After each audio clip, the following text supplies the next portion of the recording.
We are always looking for ways to reach the young people, and this seemed like a perfect setup. 18 to 24-year-olds have the worst voter turnout rate. It seems hard for many of them to believe that their votes can actually change an election, when in fact their age group is 25 million strong.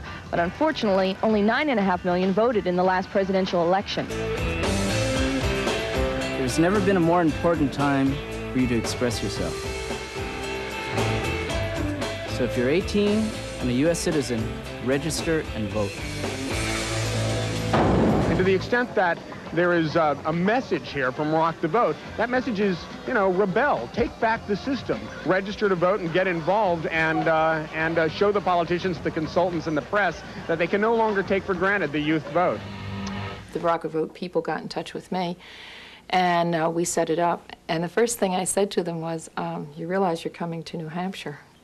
And it was Mike Dolan at the time, and he said, yeah. And I said, well, you realize we have rather restrictive regulations as far as registration is concerned. And he said, oh, no problem, no problem. He said, when everybody sees what we're doing, it's going to be just fine. I thought, okay. All right, we are ready to register to vote in the state of New Hampshire, the town of Durham.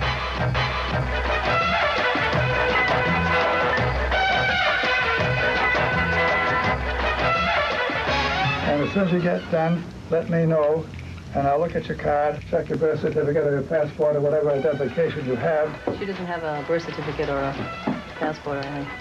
If you want to, you can get an absentee ballot, and then you can vote in Massachusetts on the primary, but you won't be able to vote here. Oh, I want to register up here. Well, I don't usually carry my birth certificate around with me. I don't have it with me here on campus. And when I registered back home, I never needed it there, so I just assumed I wouldn't need it here. Well, I brought 4 forms of ID, a driver's license and a student ID, social security card, and my selective service registration card, and they just blatantly said no. Actually, I got a phone call from Mike Dolan. He said, Ginger, this is the first day that he tried to register students. Ginger, what's going on here? And I said, welcome to New Hampshire. This is the way it is around here. And he said, what are we going to do about this? And I said, we have to do something, but we've been trying for years to do something, and so maybe we can join together here. The New Hampshire League used their sophisticated knowledge of state government to spearhead a successful court suit against the registration restrictions.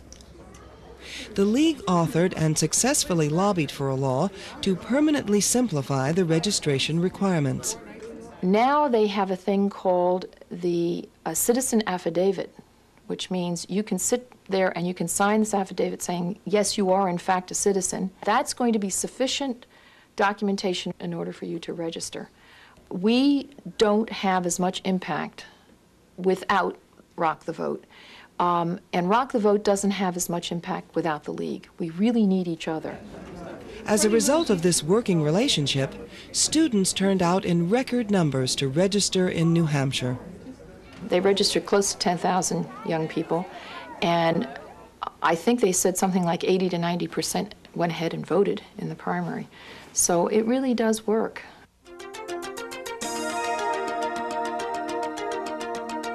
I come from a waste not, want not family.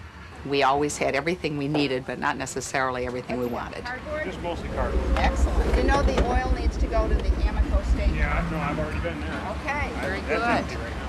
To run a recycling center is not necessarily the right thing for the League to do. But to be involved in an effort to keep the recycling center open is certainly a job for the League. Ann Atchison got involved with recycling in this western Chicago suburb in 1978. There was a not-for-profit company called Naperville Reclamation Center that had a small drop-off center down by the river. And our local league decided to provide a team of volunteers to help on Fridays. And then the woman who was the leader moved away. And they closed. So the mayor and council were deluged with letters and calls about the center. And the mayor at that time really didn't have a good notion of what recycling was, but he sure recognized a political issue. And he called the league and he said, would you please run the center if we reopen it? And we said, well, gosh, that's not our job to run a recycling center, but we'll get back to you. We'll see what we can do. and we set out looking for colleagues to form a citizens coalition. We found a real good partner in the AAUW. We brought in the Kiwanis, the JCs, the local teachers union got involved at that time. We formed a task force, went out, looked at what we had to do to be a responsible recycling center, came up with a structure for a business, incorporated as a not-for-profit, and we were open again in 5 months. In response to the League's vision, the city of Naperville leased an acre of land and provided $300,000 in no-interest loans to the recycling center. This drop-off center services 700,000 in suburban Chicago. We tried innovation here. We tried to process and collect new materials that haven't been recycled before.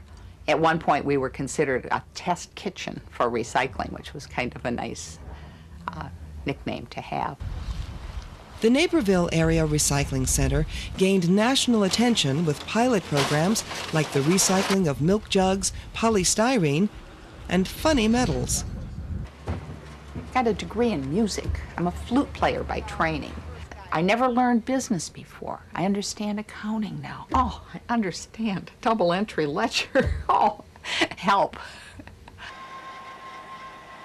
We have 7 paid employees and then 500 volunteer hours a month, many of which come from the League. Would you run down, give the gal at the glass a hand? I want to get her back in her car. Okay. She's holding the traffic up. There's something very energizing about being out there. The group thing where you're with your friends doing good work still works. And for me personally, being out there with the clients on Saturday is very energizing. City of Naperville has reduced the amount of garbage going to the landfill from each household by more than 50%. I think the community feels that they own the program and they want to do these extra things. If you're a person who's committed to doing things to make life better, then it's a natural. It's a natural to be a part of the League. I like the League for the part that I am able to play in it. I really like it. There are many, many ways of being involved. And what will happen is the membership gets you the newsletter, gets you in touch with the League, and sure as shooting, there'll be something that interests you. You know, the people are active as they choose, and we encourage every level of activism. Make your voice count. Join the League of Women Voters. Your membership will help take back the system.